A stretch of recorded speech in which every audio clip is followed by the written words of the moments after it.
Hello, my name is Paresh, and today we will be talking about repaying loans. Getting a loan is something no one wants to do, but for many reasons such as buying a house, a car, going to college, or even if you're starting a business, most people do end up taking loans. Now, when you take a loan, you also have to repay it back. Otherwise, there would be no point in giving you a loan.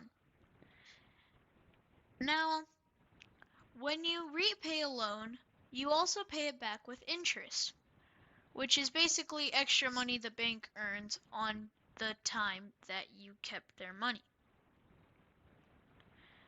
Now, before we go any further, let's talk about some key factors that play when considering the amount you need to pay for repaying loans. So, one of the factors is the amount of monthly payments you make and how much you pay. The second is total amount of interest paid on your loan. Now, interest, as we mentioned earlier, is extra money paid on the loan for you to give it to the bank because you borrowed it for a certain amount of time. And the more the monthly payments are, as in like the amount, the less time it requires for you to pay them back, which means you don't have to pay as much interest as if the monthly payments were in smaller amounts and you would end up spending more time, which would lead to more interest. So essentially, the amount of interest depends on how much you pay per month. So let's say Bob goes to take a loan for $6,000. He has three options to repay them. One is paying $190 per month for 3 years. The second is paying 32 times and each being $200. The third is $155 for 3 3/4 of a year. Now, let's do the math on this. For number A, 3 years times 12 months, because in each year there's 12 months, times $190 per month comes out to around $6,840. Since it's 32 payments of $200, all we have to do is multiply 32 times $200, which results in us getting $6,400.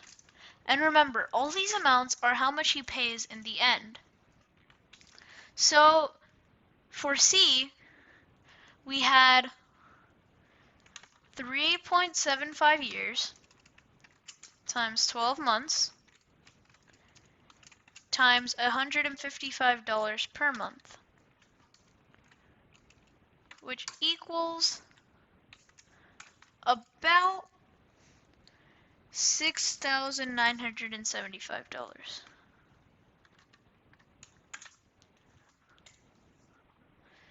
So as you see, the more you pay per month, the less time it takes for you to pay it off, which eventually results in less money having to be paid to the bank.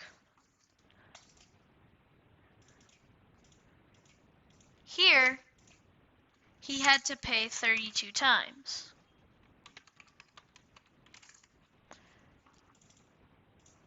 Here, he had to pay 36 times. And here, he had to pay a full 45 times. Now, as we can see, the less amount of times he has to pay, the less he ends up paying as a total. But sometimes Bob can't really pay all of that at once. Maybe he can't afford to pay $200 each month.